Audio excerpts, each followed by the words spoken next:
Je vais commencer par vous lire, si vous voulez, une grande citation de saint Paul qui va situer un peu le sujet. Je suis au chapitre 1 de la première aux Corinthiens, au verset 18. « Le langage de la croix est folie pour ceux qui vont à leur perte, mais pour ceux qui vont vers leur salut, pour nous, il est puissance de Dieu. L'Écriture dit en effet, « Je mènerai à sa perte la sagesse des sages, et l'intelligence des intelligents, je la rejetterai. » Où est-il le sage? Où est-il le scribe? Où est-il le raisonneur d'ici-bas? La sagesse du monde, Dieu ne l'a-t-il pas rendue folle? Puisqu'en effet, par une disposition de la sagesse de Dieu, le monde, avec toute sa sagesse, n'a pas su reconnaître Dieu. Il a plu à Dieu de sauver des croyants par cette folie qu'est la proclamation de l'Évangile. Alors que les Juifs réclament des signes miraculeux, que les Grecs recherchent une sagesse, nous proclamons un Messie crucifié. Scandale pour les Juifs, folie pour les nations païennes. Mais pour ceux que Dieu appelle, qu'ils soient juifs ou grecs, ce Messie, ce Christ est puissance de Dieu et sagesse de Dieu. Car ce qui est folie de Dieu est plus sage que les hommes, et ce qui est faiblesse de Dieu est plus fort que les hommes. Frères, vous qui avez été appelés par Dieu, regardez bien, parmi vous, il n'y a pas beaucoup de sages aux yeux des hommes, ni de gens puissants et de haute naissance. Au contraire, ce qu'il y a de fou dans le monde, voilà ce que Dieu a choisi pour couvrir de confusion les sages. Ce qu'il y a de faible dans le monde, voilà ce que Dieu a choisi pour couvrir de confusion ce qui est fort. Ce qui est d'origine modeste, méprisé dans le monde, ce qui n'est pas, voilà ce que Dieu a choisi pour réduire à rien ce qui est. Ainsi, aucun être de chair ne pourra s'enorgueillir devant Dieu. C'est grâce à Dieu, en effet, que vous êtes dans le Christ Jésus, lui qui est devenu pour nous sagesse venant de Dieu, justice, sanctification, rédemption. Ainsi, comme il est écrit, celui qui veut être fier, qu'il mette sa fierté dans le Seigneur. Voilà, j'ai fini. Ça suffirait, hein? Ça suffirait de dire ça, c'est tellement incroyable, il faut le relire souvent. Il faut le relire souvent et le méditer, le manger, le mâcher. Qu'est-ce qui s'est passé? Il faut qu'on reprenne un peu quand même le projet d'amour de Dieu. Le projet d'amour de Dieu, c'est de créer un homme à son image. Le projet d'amour de Dieu, c'est de créer un homme à son image pour le faire entrer dans sa communion d'amour, le faire entrer dans ce face-à-face d'amour avec lui. Depuis, dans l'éternité de Dieu, c'est-à-dire bien avant, dès la création du monde, dès avant la création du monde, Dieu me connaissait moi. Dieu connaissait chacun d'entre nous. Il me connaissait, il m'appelait déjà par mon nom, celui que mes parents m'ont donné à mon baptême. Et il m'a créé dans le temps pour me faire entrer dans cette communion d'amour avec lui, dans ce face-à-face d'amour avec lui. Un jour, dit saint Jean, dans sa première épître, nous le verrons tel qu'il est. Nous serons semblables à lui. Un jour, enfin, je le verrai de mes yeux. J'avais un prêtre âgé dans ma paroisse précédente, qui était un prêtre que j'aimais beaucoup, qui me disait de temps en temps, François, on dit qu'on va se coucher dans la mort. Mais non, moi je serai debout, je le verrai face à face, comme dit Job. Je serai debout, élevé dans la gloire. Fantastique. Et Dieu m'a créé pour ça. Dieu m'a créé à son image pour que je puisse correspondre à sa gloire, correspondre à son amour, que je puisse répondre à son amour. Le péché a tout fichu par terre. Qu'est-ce que c'est que le péché? Le péché, fondamentalement, c'est un péché d'orgueil. Qu'est-ce que c'est que ce péché d'orgueil? Le démon savait parfaitement comment s'y prendre. Le démon savait parfaitement où frapper. Ce péché d'orgueil, il faut vraiment y réfléchir parce qu'on le fait tous les jours. Ce péché d'orgueil consiste à croire que je serai libre à partir du moment où je serai indépendant. Je veux me débrouiller tout seul. Je ne veux dépendre de personne. Alors comme ça, Dieu vous a interdit de manger des fruits du jardin, dit Satan à Ève. Ben non, c'est pas exactement ça, mais vous savez, cette tentation, elle revient tout le temps. Alors comme ça, l'Église est contre le plaisir. Alors comme ça, vous allez suivre les consignes morales d'un pape, d'une Église, mais tout ça, c'est complètement ringard. Enfin, en 2018, vous êtes assez grand pour savoir ce qui est bon pour vous. Vous êtes assez grand pour décider ce qui est bon pour vous. Vous êtes assez grand pour décider où est votre bonheur, comment faire votre bonheur. Vous n'avez pas besoin d'un pape polonais. Qu'est-ce qu'il y connaît à l'Occident, un pape polonais? Puis après, un pape qui a des dentelles et un pompon de Père Noël. Non, puis après, un pape qui vient d'Argentine. Qu'est-ce que vous voulez qu'il y connaisse? Et vous allez suivre cette morale qui est complètement ringarde. Mais regardez le monde, ouvrez les yeux, c'est complètement à l'envers. Et vous voyez bien que cette morale vous emprisonne, vous empêche d'être vous-même. Soyez vous-même, nom de nom. Soyez libre. Vous n'avez pas besoin de Dieu pour savoir ce que vous avez à faire. Cette tentation, elle revient tous les jours. Écoutez la télé, écoutez les gens à la mode à la télé. Ils font des fortunes d'ailleurs là-dessus. Hein. Mais je ne vais pas les citer par charité. Je ne suis pas sûr d'en avoir toujours de la charité pour eux, mais aujourd'hui, je vais essayer d'en avoir. Mais vous les connaissez aussi bien que moi, donc ce n'est pas la peine de chercher. Mais vous voyez cette tentation terrible, je serai libre le jour où enfin j'aurai pris mon indépendance. Et cette indépendance, elle nous colle à la peau. Et ce qui est terrible, c'est que cette indépendance, elle a fait que je me suis retourné sur moi-même. Vous voyez, quand Adam et Ève étaient l'un devant l'autre, et qu'ils se regardaient, qu'ils vivaient l'un par l'autre et l'un pour l'autre, ils étaient tout entiers dans le regard de tendresse l'un de l'autre. Et ils étaient ensemble tous les deux dans le regard de Dieu, dans le regard de tendresse de Dieu. Et ce péché de désobéissance, ce péché d'orgueil, ce péché d'indépendance, j'ai voulu prendre mon indépendance, j'ai voulu faire par moi-même, ma route de bonheur, j'ai voulu faire par moi-même ma route, mon amour, j'ai voulu être à l'origine de ma vie.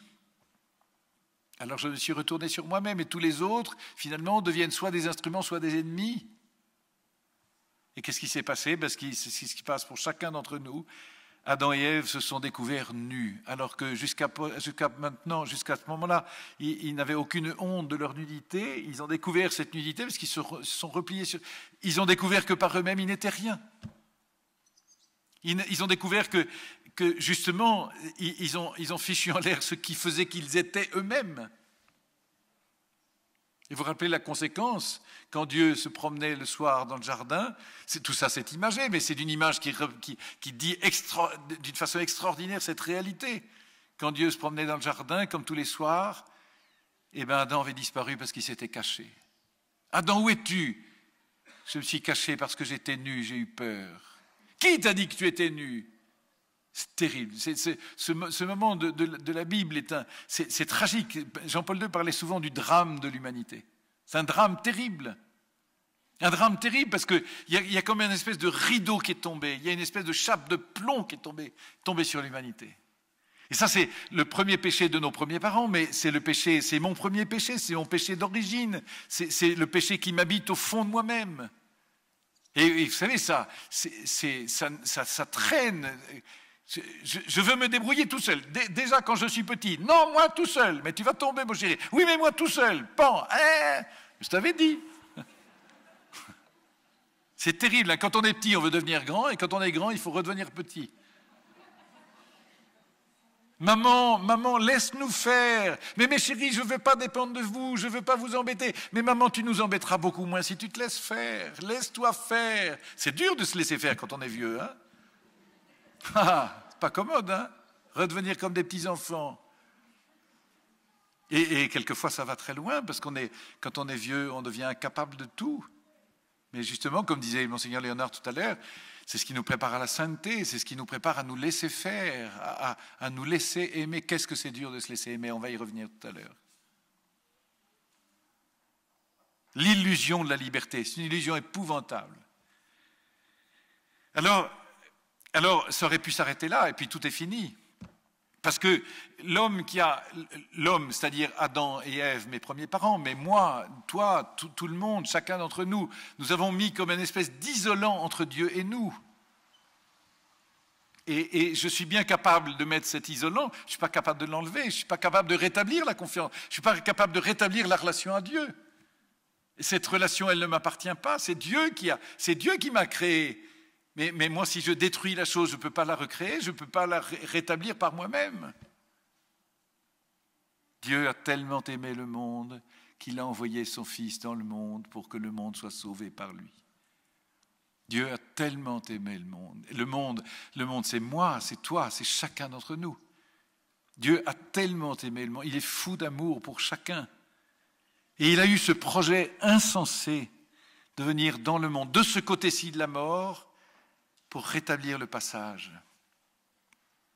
Ça, c'est tout ce qu'on fait à Noël, pendant l'Avent, l'attente, et puis Noël, il y avait un chant de Noël que j'adorais quand j'étais petit, on chantait ça à tue-tête à la maison, faisons réjouissance, rions, chantons, dansons, car voici la naissance que tout le monde attend, un prince est né sur terre qui vient finir les guerres, et turlu, sans lui étions foutus. Alors, quand on était petit, vous savez, comme on avait le droit de chanter ça comme ça, sans lui étions foutus. Alors ça, c'était la joie. Vous voyez. C'est vrai que sans lui, on était foutus. Hein. C'est par la venue de Jésus que tout va se rétablir. Sans lui, il n'y avait plus rien. C'est fini, foutu. Alors qu'est-ce qui s'est passé? Eh bien, Dieu a envoyé son Fils dans le monde. Au passage, d'ailleurs, on apprend qu'il avait un fils. On ne le savait pas. Et il a envoyé son Fils dans le monde. Voilà son dessein bienveillant qu'il avait préparé de toute éternité. Il a envoyé son Fils dans le monde parce qu'il aimait tellement ce monde, il aimait tellement l'humanité, qu'il a voulu se faire l'un de nous. Il est venu dans notre humanité, il a pris chair de notre chair, dans le sein de la Vierge Marie.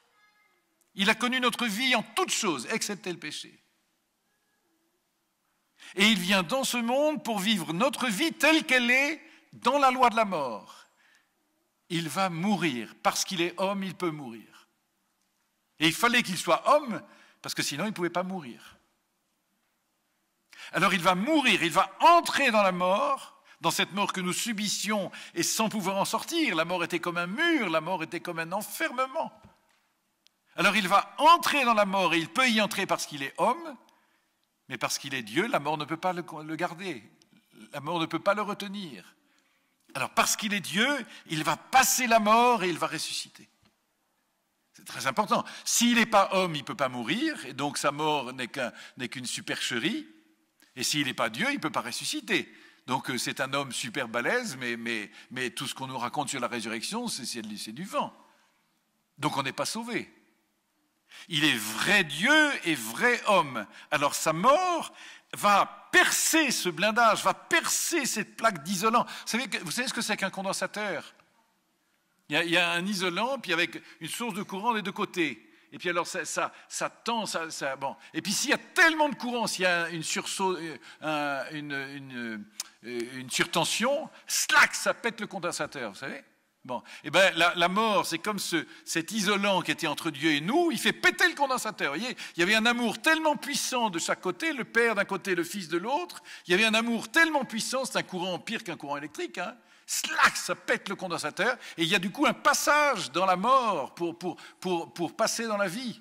La mort qui était un mur, la mort devient un passage. Mais ça, c'est une bonne nouvelle, c'est fantastique, c'est révolutionnaire, ça. La mort devient un passage pour tous ceux qui croient en Jésus. Pour tous ceux qui croient en lui, nous avons désormais, comme dit saint Paul dans cette formule incroyable, nous avons désormais accès auprès du Père par le Fils dans le Saint-Esprit. Vous voyez, le Saint-Esprit, c'est le courant d'amour entre le Père et le Fils. Eh bien, en entrant dans le courant, nous pouvons passer à travers la mort avec Jésus et par lui pour avoir accès de nouveau auprès du Père. C'est fantastique, ça. Voilà le projet d'amour de Dieu. Voilà son projet d'amour bienveillant, comme dit saint Paul. Il meurt, il ressuscite, il rétablit le passage pour que nous ayons la vie. En réalité, ce passage ne va pas se faire pour nous au moment de la mort, ce passage se fait pour nous au moment du baptême. Au moment du baptême, nous entrons dans la divinité, ou plus exactement d'ailleurs, la divinité entre en nous, pour que nous puissions, par lui, avec lui et en lui, avoir accès auprès du Père, par lui, dans l'Esprit Saint. C'est pour ça que je ne suis pas toujours très à l'aise, d'ailleurs, quand on dit « il est mort, il est entré dans la vie ». Oui, je sais bien, Sainte Thérèse de l'Enfant Jésus dit « je ne meurs pas, j'entre dans la vie ». Je pense qu'il faut aller plus loin que Sainte Thérèse. On entre dans la vie au moment du baptême. Je vais entrer au moment de ma mort, je vais entrer dans la plénitude de la vie. Mais je n'entre pas dans la vie, je suis entré dans mon baptême. La vie éternelle ne commence pas à la mort, la vie éternelle commence au baptême, nom de nom. J'ai du mal à faire passer ça, hein. Mais c'est pourtant la vérité. Bon, ici, je suis encore comme dans une promesse de vie. Vous savez, c'est comme un enfant qui est dans le sein de sa mère, il est déjà vivant. Il ne commence pas à vivre au moment de sa naissance, il est déjà vivant dans le sein de sa mère, quand il a été conçu. Bon, mais dans le sein de sa mère, il prépare la vraie vie, c'est-à-dire il prépare la plénitude de la vie. Quand il va sortir de sa maman, là, ça y est, il est vivant complètement. Mais pour moi, c'est exactement la même chose. Aujourd'hui, je suis déjà vivant de la vie éternelle. Je suis déjà dans la vie éternelle, mais je suis comme en préparation, je suis en gestation. Un jour, je vais mourir, enfin, j'entrerai dans la vraie vie, c'est-à-dire dans la plénitude de la vie. Ça va? Très important, ça. Hein, parce que ça change complètement la perspective. Ma perspective n'est plus dans la tombe, ma perspective, elle est dans le ciel. J'ai un horizon qui n'est plus à ras de la terre, j'ai un horizon qui est dans le ciel, c'est le sens de ma vie. Alors, Jésus choisit pour mourir la croix. Ça, enfin, il fallait être Dieu pour inventer un truc pareil. Pourquoi est-ce qu'il invente de mourir avec la croix? Il aurait pu mourir dans son lit, ça aurait été, pour un Dieu, ça aurait déjà pas mal, hein? Non mais on l'aurait entouré au moment de sa mort, il y aurait eu Marie, tous ses apôtres, il y aurait eu tout le monde, et puis on aurait fait des grandes... il serait mort quand même, donc il serait ressuscité quand même. Et donc on aurait été sauvé quand même. Pourquoi est-ce qu'il a inventé la croix? Enfin, si c'était pas Dieu, on dirait il est barjot, quoi. Non mais c'est fou. La folie dont parlait saint Paul tout de suite. Pourquoi cette mort infamante? Pourquoi cette mort atroce? Pourquoi ce supplice épouvantable de la croix?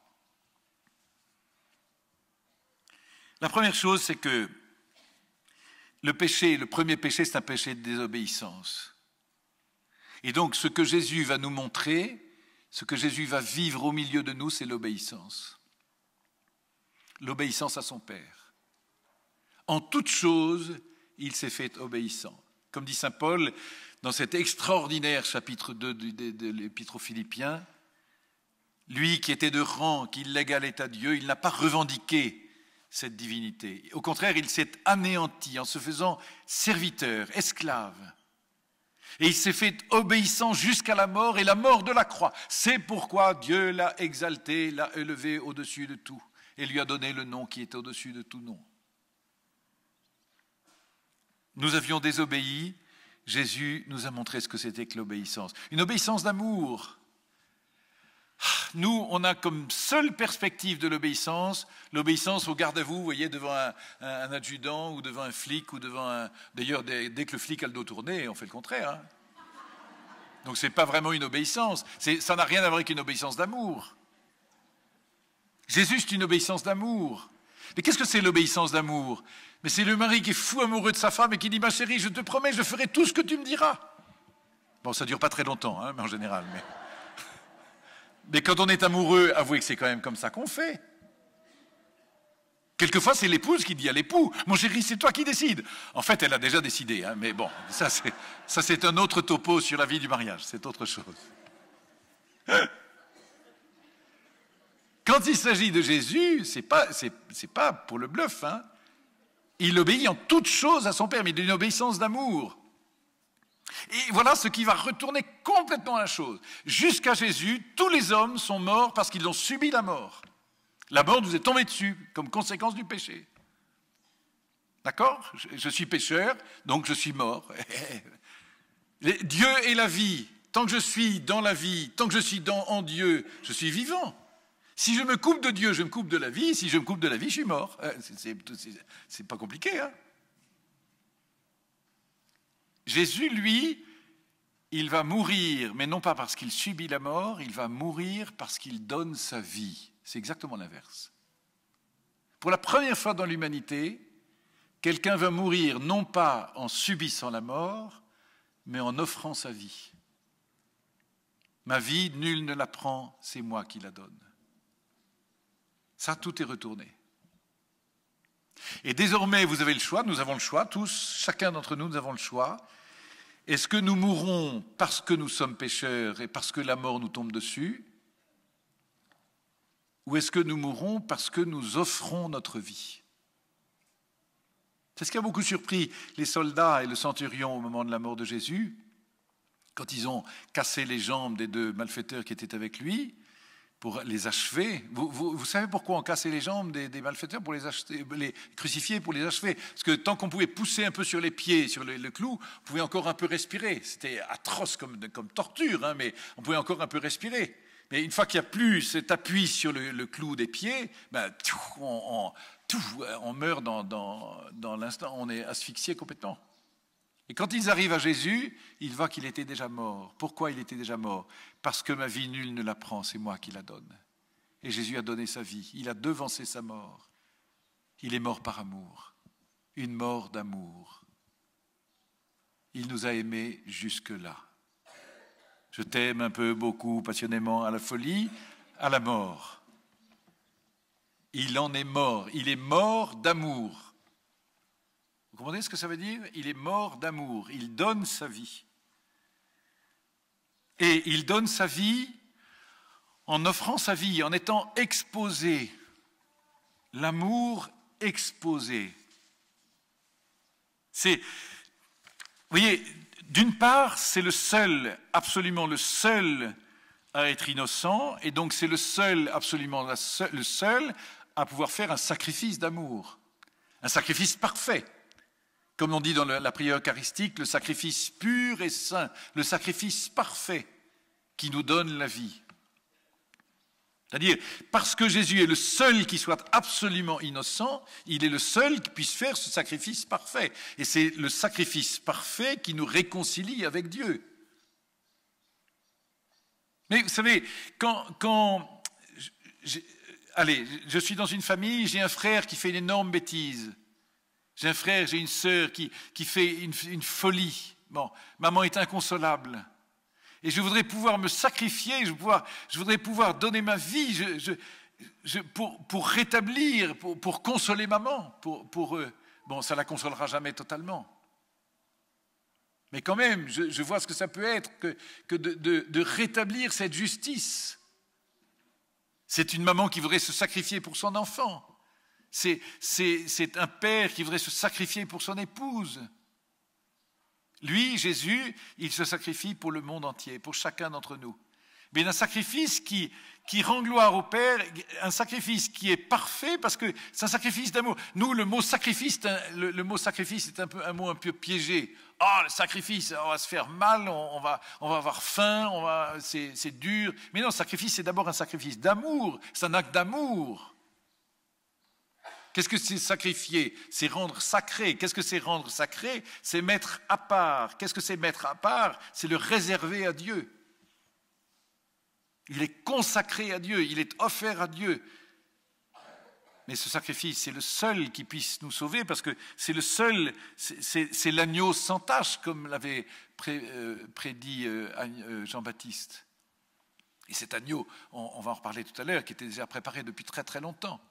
L'agneau sans tache qui est offert, qui est immolé, il est immolé pour la gloire de Dieu. C'est très important parce que Jésus est d'abord mort par amour de son Père. Il est mort pour nous, mais il est d'abord mort pour son Père.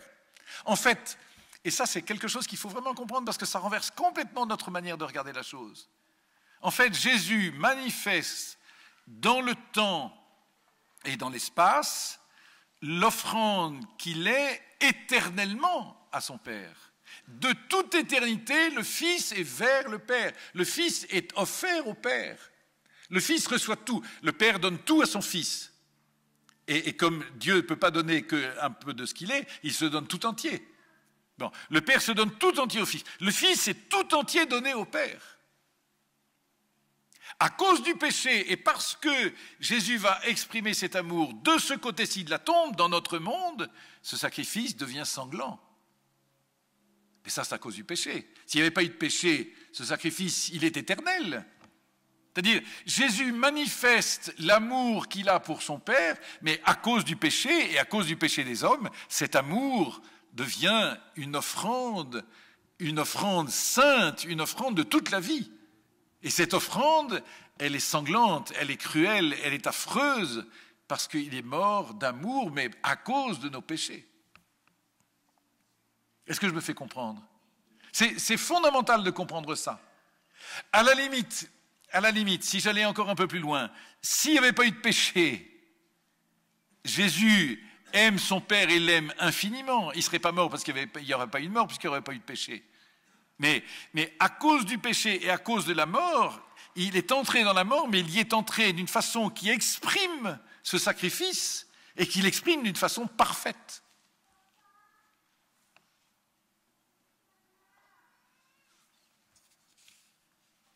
La puissance de Dieu se révèle alors dans la vulnérabilité de Dieu. Satan avait voulu nous faire croire que Dieu était comme une espèce de potentat sur un trône et qu'il fallait lui faire des salam-alek et des tas de sacrifices pour lui rendre gloire et pour le satisfaire et pour apaiser sa colère. C'est encore comme ça que beaucoup de gens le voient. Beaucoup de gens voient Dieu comme ça, comme une espèce de pharaon, et il faut s'incliner devant lui, il faut faire des prostrations, et il faut lui faire des sacrifices, il faut lui faire des offrandes pour apaiser sa colère. Et ça, c'est Satan qui nous fait croire ça. La puissance de Dieu, ce n'est pas du tout ça. La puissance de Dieu, c'est une puissance d'amour.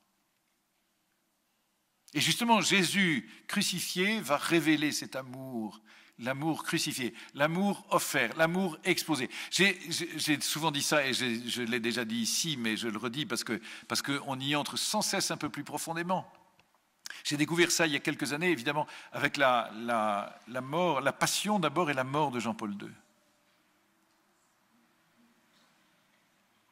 Jean-Paul II, à la fin de sa vie, était devenu totalement impuissant. Lui qui était le champion, qui a déplacé des millions de personnes, des foules entières, qui parlait avec une voix d'acteur, qui était, enfin vous vous rappelez, la plupart d'entre vous vous rappelez en tout cas. Et à la fin de sa vie, il était sur son fauteuil d'infirme, il bavait, il ne pouvait même plus parler. Et j'ai découvert, je vais vous raconter comment je l'ai découvert, mais, parce que c'est après sa mort, mais la dernière année de sa vie, il avait écrit une encyclique, la dernière encyclique qu'il a écrite sur l'Eucharistie. Et il nous demandait dans cette encyclique de devenir des hommes et des femmes eucharistiques. Je me suis vraiment demandé très longtemps ce que ça voulait dire devenir un homme eucharistique. L'Eucharistie, je vois ce que c'est, être un homme, je vois ce que c'est. Devenir un homme eucharistique, aimer l'Eucharistie, bon d'accord, mais devenir un homme eucharistique, je ne voyais pas ce que ça voulait dire. Et quand en méditant, après, bouleversé qu'on était, en méditant sur la mort de Jean-Paul II, j'ai découvert que Jean-Paul II, qui a toujours tenu jusqu'au bout à se laisser voir, vous vous rappelez, contre l'avis de certains de ses conseillers, même assez proches, qui voulaient dire mais, à quoi ça ressemble une église avec un pape comme ça, qui est complètement kakoshim, qui bave, de quoi on a l'air, enfin, c'est ridicule, il faut le cacher maintenant. Et Jean-Paul II a toujours tenu à être vu jusqu'au bout, non pas à se montrer, à se laisser voir.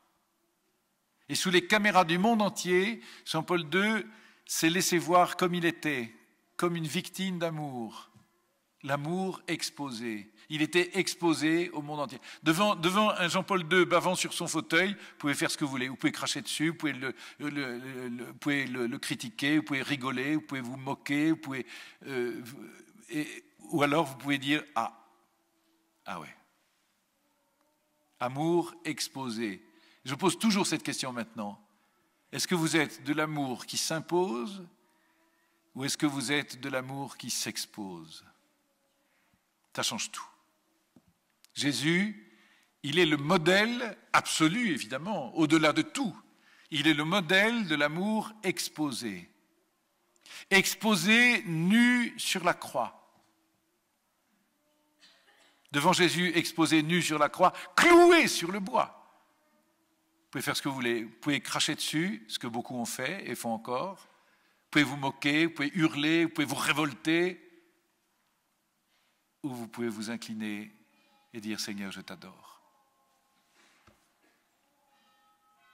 C'est ce que le bon larron a fait. quand il a explosé, vous vous rappelez, devant l'autre qui dit, si t'es Dieu, descends de la croix, à ce moment-là on croira. Puis sauve-nous avec, tant qu'à faire. C'est la réaction de beaucoup aujourd'hui. Tu ne vois pas que pour nous c'est justice, après ce que nous avons fait. Mais lui. Et un grand silence. Jésus, souviens-toi de moi quand tu viendras dans ton royaume. Aujourd'hui, je te le promets, tu seras avec moi dans le paradis. C'est fantastique parce que jusqu'à la fin du monde, on aura ce tableau qui est pour nous extraordinairement éclairant. Je peux refuser l'amour exposé, je mourrai dans mon angoisse. Ce qui se passera après, ça appartient à Dieu, j'en sais rien moi. Ou bien je peux m'ouvrir et reconnaître mon péché en reconnaissant l'innocence de Jésus et du coup entrer dans la vie. De quel côté est-ce que vous voulez vous situer? À chacun de répondre. C'est-à-dire qu'en étant crucifié, vous voyez, s'il était mort dans son lit, on n'aurait pas pu faire ça. En étant crucifié, complètement dépouillé de tout, dépouillé même de l'honneur le plus élémentaire de l'homme, dépouillé de la dignité la plus élémentaire de tout homme, il est exposé au monde. À la fois, il révèle mon péché. Devant Jésus crucifié, je suis comme le bon larron, je reconnais que moi c'est normal, c'est justice après ce que j'ai fait. Mais lui, Seigneur, souviens-toi de moi. Souviens-toi de moi quand tu viendras dans ton royaume. Jésus rétablit la vérité de Dieu. Jésus rétablit la justice de Dieu. Satan avait falsifié cette puissance de Dieu. Jésus manifeste comment agit son amour. Quelle est la nature de son amour? Son amour, c'est d'être offert. Son amour, c'est d'être donné, sans limite, sans réserve, jusqu'à la folie. Ah oui, c'est vrai. Scandale pour les Juifs, folie pour les Grecs. C'est notre sagesse. C'est la sagesse des chrétiens. Il révèle les péchés des hommes. Il révèle mon péché, mais il me laisse libre. Et même, il me redonne toute liberté. Parce que si je dis non, alors je refuse. Et je mourrai dans mon péché. Si je dis oui, alors je m'ouvre. Et je suis rétabli instantanément dans ma dignité de fils de Dieu. Et par lui, comme disait saint Paul encore, j'ai accès auprès du Père dans le Saint-Esprit, parce que je crois à son amour. C'est pour ça que la croix est exposée jusqu'à la fin des temps, jusqu'à la fin du monde. Elle est exposée à nos yeux. Elle est exposée pour que nous puissions prendre notre décision. Qu'est-ce que tu choisis? Comment est-ce que tu veux réagir? En faisant cela et en acceptant cette crucifixion, c'est-à-dire en acceptant le projet de dessein, le dessein bienveillant de Dieu, en acceptant cette obéissance jusqu'à la mort et la mort de la croix, en réalité, Jésus accomplissait les Écritures, c'est-à-dire que tout cela était préparé de très longue date, depuis Abraham jusqu'au dernier prophète, tout cela était préparé. L'exil en Égypte, c'était l'esclavage du péché. La traversée de la mer Rouge, c'était déjà en préfiguration le salut et la libération du peuple. La marche à travers le désert, comme la marche dans notre vie, dans notre monde, entre notre baptême et notre mort, qui sera la traversée du Jourdain pour l'entrée enfin en terre promise. L'agneau pascal qui célébrait chaque année cette traversée de la mer Rouge avec le sang de l'agneau qui libérait le peuple. En réalité, on découvrira avec Jésus que ce n'est pas le sang de l'agneau qui libérait le peuple, mais c'est le sang de l'agneau véritable qui est Jésus lui-même. C'est le sang même de Dieu. Ce sang qui, dans le monde juif, et tout ça a été préparé de longue date à travers la loi qui avait été donnée à Moïse, à travers la pratique de la religion juive, à travers tout ce peuple que Dieu avait préparé et entretenu.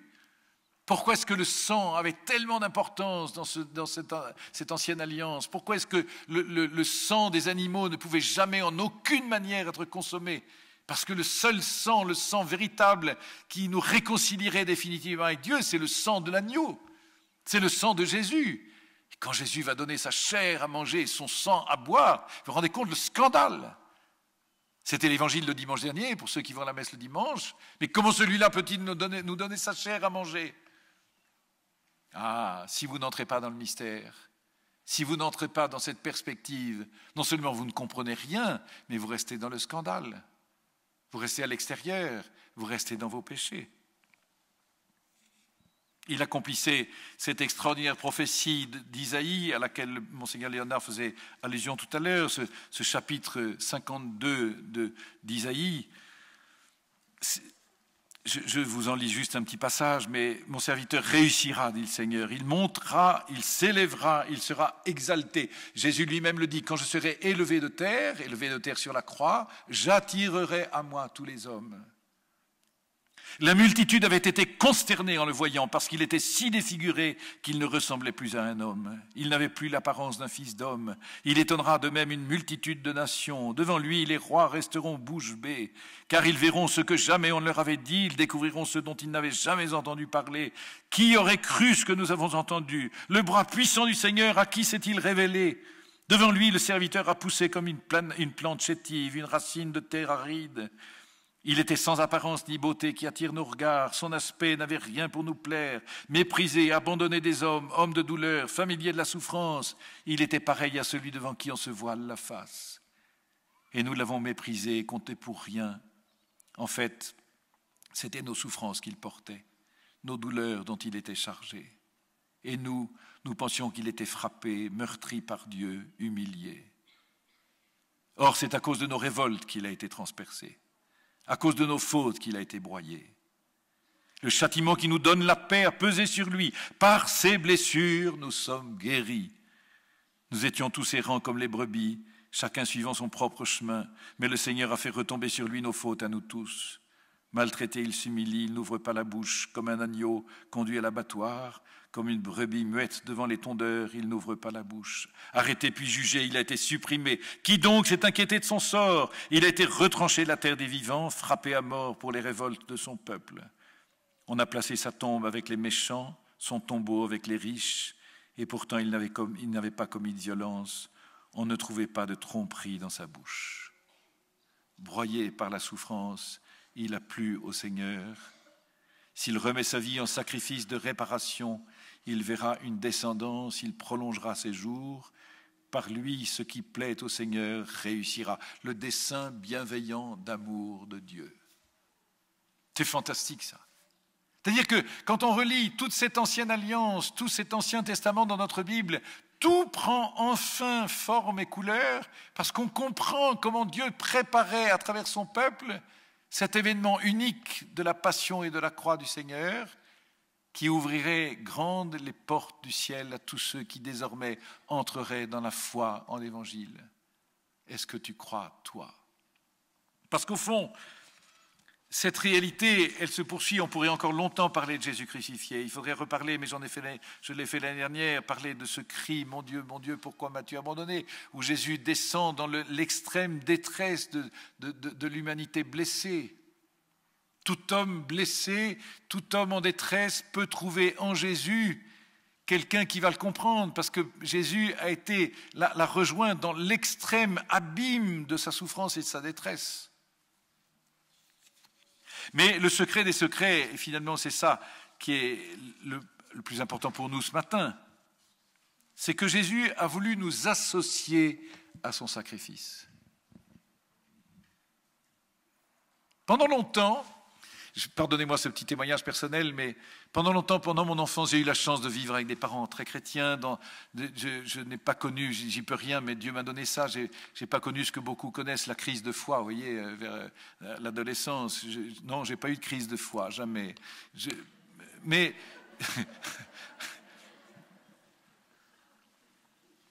Dieu m'a préservé de ça. Grâce à mes parents, grâce à ceux qui m'ont accompagné. Chaque année, je vivais le Triduum pascal, je vivais la passion du Vendredi Saint et la résurrection avec beaucoup de passion. Ça m'intéressait, mais ça me prenait. J'étais très ému de la passion de Jésus. Et puis un beau jour, je me rappelle très bien cette année-là, j'avais 16 ans, et j'ai regardé la Passion et on me dit « Jésus me sauve ». Puis je me suis dit, au fond, il me sauve, d'accord, je le crois, mais Moi, je vois quand même encore des gens qui souffrent. Je vois autour de moi des gens qui meurent. Moi-même, je sais que je vais mourir. Qu'est-ce qui me prouve que je suis sauvé? Qu'est-ce qui me prouve que les gens sont sauvés? Puisqu'apparemment, tout me fait croire que ce n'est pas vrai. Et je comprends très bien des gens qui... Ton Dieu, il est crucifié, ça nous fait une belle jambe, tiens. Le monde continue à souffrir. On a l'impression de temps en temps qu'il souffre de plus en plus. Les gens continuent à mourir. Alors quoi? Qu'ils se fichent de nous. Et c'est une question qui est importante. Hein? Ça veut dire, est-ce qu'on est spectateur de sa mort? Ou est-ce qu'on va être acteur avec lui, associé à son sacrifice d'amour? Mais ça change tout. Hein? Si je suis spectateur, c'est très émouvant, c'est très bouleversant. Je sors de là comme on sort d'un film très bouleversant, je pleure, mais c'est des larmes qui ne servent à rien. C'est des larmes qui ne me sauvent pas. Jésus n'a pas voulu que je sois spectateur. Ah, les spectateurs, ils peuvent faire comme les scribes ou les pharisiens. Ils se moquent, ils hurlent, mais ils seront pris de terreur. Vous vous rappelez, au moment où Jésus meurt, il s'en retournait en se frappant la poitrine. Encore heureux si on se frappe la poitrine, parce que finalement on se convertit quand même. Le pire, c'est qu'on ne se frappe pas la poitrine. Avant de mourir, Jésus, mais c'est quand même fou quand on comprend ça. Et je suis convaincu, enfin je vois souvent des chrétiens qui ont jamais pensé à ça, mais ça change toute la perspective. Avant de mourir, Jésus a donné aux apôtres son corps et son sang à manger et à boire. Pourquoi ? Pour qu'il soit en moi et moi en lui. Pour que lui et moi nous soyons un. Un par l'Eucharistie. Il est entré en moi, et pas seulement il est entré dans mon esprit, il est entré dans mon cœur, il est entré dans mon ventre, dans mon corps. Je dis ça toujours aux petits-enfants qui font leur première communion. Alors tu vas recevoir ton Jésus dans ton cœur, mais non, pas dans ton cœur, dans ton ventre. Tu vas le manger. Et tu vas le manger, lui, Jésus vivant. Mais vous n'avez jamais vu une maman qui croque l'oreille de son petit enfant en disant « je voudrais te manger tellement je t'aime ». Bien sûr. Je voudrais te manger, pourquoi? Parce que je voudrais être en toi et je voudrais que toi tu sois en moi. Les époux, quand ils s'unissent dans la chair, c'est déjà une union extraordinaire. Mais après les plus belles unions, demain matin, il faut retourner au boulot. Hein. Et c'est jamais définitif, c'est jamais parfait. Et quelquefois, c'est pas parfait du tout. Enfin, moi, j'ai pas l'expérience, mais je suis suffisamment de couple pour pouvoir le dire. Mais quand Jésus se donne à manger comme nourriture de vie, alors ça, c'est tout à fait autre chose. C'est tout à fait différent. Moi, je suis en lui et lui est en moi, et nous sommes réellement un par l'Eucharistie. Et Jésus a demandé à ses apôtres de faire la même chose jusqu'à la fin des temps pour rendre actuel ce sacrifice. À chaque fois que je célèbre la messe, c'est Jésus qui est offert en victime d'amour, c'est Jésus crucifié qui se donne en nourriture pour le peuple. C'est pas symbolique, c'est réel, d'une façon non sanglante, mais tout aussi réelle. En assistant à la messe, ou plus exactement en participant à la messe, je ne suis pas devant un spectacle qui me rappelle une jolie comédie. Je suis en vérité en présence du calvaire, Jésus crucifié. Je suis avec Marie au pied de la croix de Jésus. Et quand je reçois Jésus vivant comme l'hostie dans ma pauvre main ou sur mes lèvres, c'est Jésus vivant offert en sacrifice d'amour à son Père que je reçois pour le manger, pour qu'il soit en moi et moi en lui. Mais alors ça change tout, dites-moi. Parce que quand il meurt, c'est plus lui tout seul, c'est moi en lui. Quand il ressuscite, c'est plus lui tout seul, c'est moi en lui. Je suis ressuscité avec lui. Et quand moi je vais mourir, c'est pas moi tout seul, c'est lui en moi. C'est pas pour rien qu'on donne la communion aux malades qui vont mourir. C'est pas seulement pour qu'ils fassent un beau voyage, c'est pour que réellement Jésus vive la mort en eux. Et que donc il ressuscite en eux et eux par lui, en lui. Mais ça change tout. Et ça veut dire que Jésus ne supprime pas la souffrance, Jésus ne supprime pas la mort. S'il avait supprimé la souffrance ou supprimé la mort, mais il aurait fait des enfants gâtés. Ah, vous avez péché, mais mes petits enfants, c'est pas grave, on va tout recommencer. Bah. Et il supprime la mort, il supprime la souffrance, mais il supprime les conséquences du péché. S'il supprime les conséquences du péché, il nous enlève la responsabilité de nos actes. Et donc, au fond, il nous enlève la liberté. Tu as péché, ça a des conséquences, mon petit garçon. Et il va falloir assumer les conséquences. Bon, les conséquences sans Dieu, c'est foutu. Mais par lui, les conséquences deviennent chemin de vie. Alors tout est changé. La souffrance qui n'avait pas de sens prend un sens dans le sacrifice de Jésus. La mort qui n'avait pas de sens prend un sens dans le sacrifice de Jésus. C'est un chemin de vie. C'est un des tout premiers textes de Saint Jean-Paul II, le sens chrétien de la souffrance. La souffrance qui était un scandale absolu, la souffrance qui était un non-sens. Oui, je comprends que c'est la conséquence du péché, mais si ça conduit à rien, alors c'est en pure perte. Et c'est finalement dégueulasse, parce que ça, c'est un truc qui détruit l'humanité. Ou bien, si j'entre dans la souffrance de Jésus, alors j'ai encore combien de temps? 1 minute? Oh non, on m'avait dit 1 heure. Oh les vaches. Hein? 45. Bon, il va falloir accélérer alors. Mais vous comprenez que ça devient un chemin de vie. Alors tout est changé, toute la perspective est changée. Alors ça a des conséquences formidables, parce que vous êtes comme moi et moi je suis comme vous, nous sommes tous les mêmes. Nous avons tous l'illusion en permanence que je n'irai bien que le jour où j'aurai enfin débarrassé le terrain de tout ce qui me gêne. Il faut que ma mère aille mieux, il faut que mon fils soit reçu au bac, il faut que mon pied arrête de me faire mal, il faut qu'il fasse beau, il faut qu'il pleuve en même temps pour satisfaire les... Enfin, vous voyez, on est dans on est dans une impasse. Mais j'ai l'illusion en permanence que je ne serai heureux que quand tout ira bien. Vous voyez, quand il n'y aura plus de souffrance, que je serai débarrassé de tout ce qui me gêne. Et je voudrais me gêner, je voudrais me débarrasser, je voudrais déblayer le terrain de tout ce qui me gêne. Et puis je m'aperçois au bout du compte que je ne suis toujours pas heureux. Parce que rien ne me rend heureux que l'amour.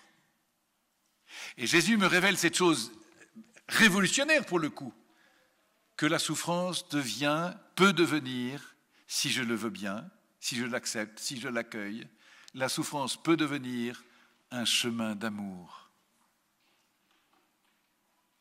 La souffrance peut devenir une manifestation de l'amour, une manière d'exprimer l'amour. Mais je reprends cet exemple tout simple d'une maman qui voit son enfant perdu, qui voit son enfant qui est dans la drogue, qui est dans la prostitution, qui est dans... La maman voudrait qu'on lui arrache le cœur plutôt que de subir ça. Elle voudrait souffrir tous les enfers de la terre, mais elle voudrait souffrir à la place de son fils. Eh bien, les saints, c'est ça. C'est ceux qui voudraient vivre avec Jésus la souffrance pour porter la souffrance du monde. Je voudrais vivre cette souffrance, mais non plus n'importe comment. Je voudrais la vivre comme un chemin d'amour, comme une manifestation d'amour. J'ai dit ça l'année dernière, mais je le redis d'un mot. Je sais qu'il faut que j'arrête, mais moi, j'aurais été Jésus. J'aurais dit à la Sainte Vierge, maman, retourne à Nazareth, ce qui va se passer à Jérusalem ces jours-ci, ça va être atroce, je ne veux pas que tu vois ça, rentre à Nazareth et quand je serai ressuscité, je viens te voir. Non mais c'est normal. Jésus n'a pas fait ça. Jésus, comme tout homme, avait besoin de sa mère au moment de souffrir et au moment de mourir. Non seulement il avait besoin de sa mère, comme tout homme a besoin de sa mère, mais il voulait l'associer à sa mort, à sa passion et à sa mort. Il voulait qu'elle porte avec lui. Parce que Jésus ne veut pas être vainqueur tout seul, il veut être vainqueur avec nous, par nous et en nous. Alors ma souffrance prend une toute autre dimension. Prend une toute autre couleur. Alors, je suis tenté quand même tous les matins de dire « Seigneur, épargne-moi ça, je voudrais ça, je voudrais... » Et puis, de temps en temps, en réfléchissant, je dis « Bon, Seigneur, d'accord, si ça peut pas se... Bon, alors je l'accepte. » Première étape. Et l'étape d'après, ce serait « Seigneur, merci. » Je parle comme un fou, hein. C'est une folie, comme dit saint Paul. C'est le langage de la croix, c'est la sagesse de la croix. Seigneur, merci pour cette souffrance qui continue à me faire mal. et qui me fait mal en permanence, parce que par cette souffrance, je peux exprimer un amour. Je sais, je parle comme un fou. Je sais. Mais je sais aussi qu'il y a tellement de gens qui souffrent. Je sais qu'il y a tellement de gens qui souffrent, et parmi nous, des gens qui souffrent des souffrances insupportables, intolérables. La souffrance ne peut devenir tolérable et supportable que si elle devient un chemin d'amour. Et il y a des gens qui ne le savent pas, et même la plupart ne le savent pas. Moi, je le sais. Alors il faut que j'essaye de le vivre. Il faut que j'essaye de le vivre pour que le monde le sache, pour que le monde sache que rien n'est perdu, que tout a du sens, parce que Dieu est vainqueur, parce que l'amour de Dieu est plus puissant que tout. Personne ne l'a vécu mieux que la Vierge Marie. Personne ne le vit aujourd'hui mieux qu'elle, en nous. Et Marie cherche, c'est vrai, elle cherche des enfants, elle cherche des saints qui acceptent de vivre la souffrance du monde pour porter le monde. Est-ce que nous voulons bien? Voilà, c'est une question qui nous est posée aujourd'hui. Est-ce que tu veux bien porter avec moi? Dans la confession, très souvent, je dis, je te pardonne tes péchés au nom du Père et du Fils et du Saint-Esprit. Et puis je vous propose de demander pardon aussi pour tous ceux qui ne demandent jamais pardon. Je vous propose de porter, si vous voulez bien, un petit bout de la croix de Jésus. Comme dit saint Paul, j'achève dans ma chair ce qui manque aux souffrances du Christ. Mais il ne manque rien aux souffrances du Christ. Il est Dieu. Ah, il manque d'étendre ça à l'humanité tout entière. Et c'est pour ça qu'il a voulu associer sa mère à cette souffrance et au calvaire. Et c'est pour ça que Jean a été présent. Et que chaque jour, nous, chacun d'entre nous, nous pouvons être aussi avec Jean associés à cette souffrance par la Vierge Marie. Mais sans une mère, ce n'est pas possible. Jean-Paul II nous demandait sans cesse d'être les bâtisseurs de la civilisation de l'amour. Le pape François nous dirait aujourd'hui, ce n'est pas possible de bâtir cette civilisation de l'amour sans faire la révolution de la tendresse. Et je ne crois pas qu'on puisse faire la révolution de la tendresse sans passer de près ou de loin par la souffrance. Je sais, je parle comme un fou, j'en ai bien conscience. Mais je parle comme ça parce qu'il y a des gens qui souffrent autour de nous et parmi nous. Et ces gens qui souffrent, il faut leur dire que cette tendresse est plus puissante et qu'elle est capable de renverser le monde. Amen.